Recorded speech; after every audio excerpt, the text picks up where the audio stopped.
अगर आप भी चाहते हैं कि आरसीएम म्यूजिक के वीडियो सबसे पहले आप तक पहुंचे, तो लाल बटन को दबा के चैनल को सब्सक्राइब जरूर करें और साथ में बेल आइकन को दबाना ना भूलें।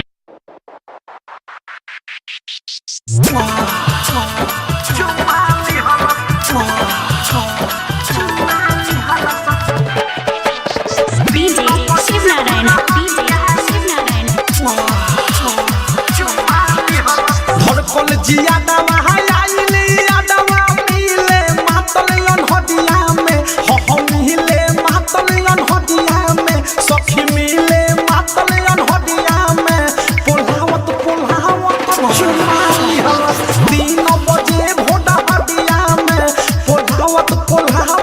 चुमाली हलस 3 बजे भोडा हदिया में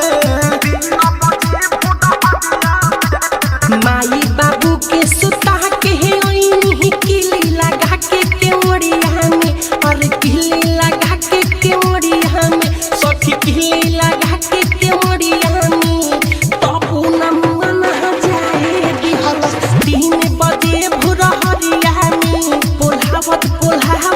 चुमाली हल 3 बजे भोर हरिया में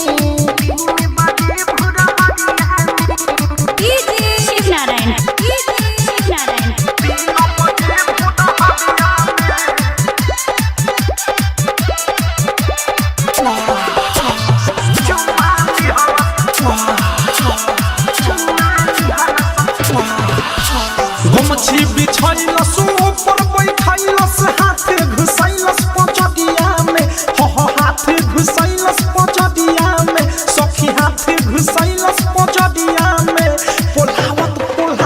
चुमाली हलस 3 बजे भोड हदिया में पुल्हावत चुमाली हलस 3 बजे भोड हदिया में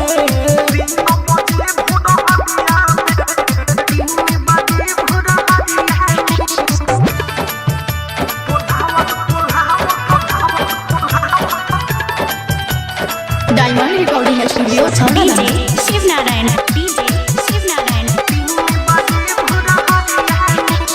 दहिया सिहरल सकोरा में भरल सलहर बेधल शरीरिया में सखी लहर बेधल शरीरिया में अरे लहर बेधल शरीरिया में पुल्हावत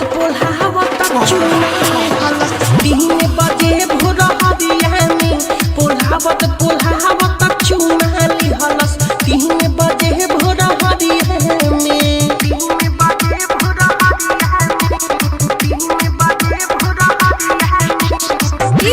शिव नारायण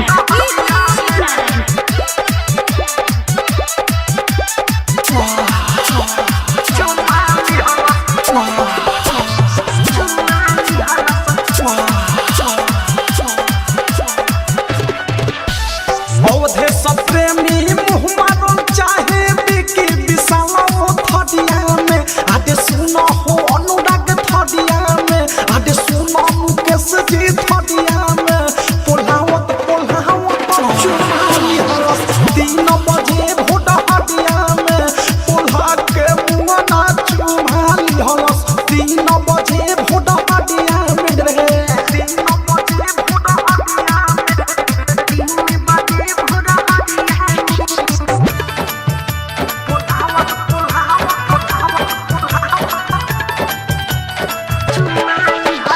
डीजे शिव नारायण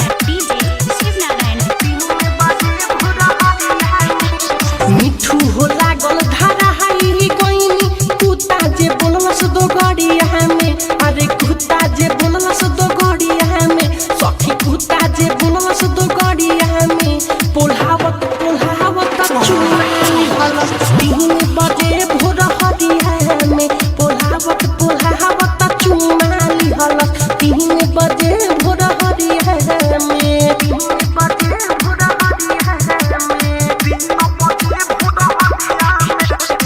डाउनलोड कीजिए RCM music official app play store से। आरसीएम म्यूजिक के सारे ऑडियो वीडियो डाउनलोड करने के लिए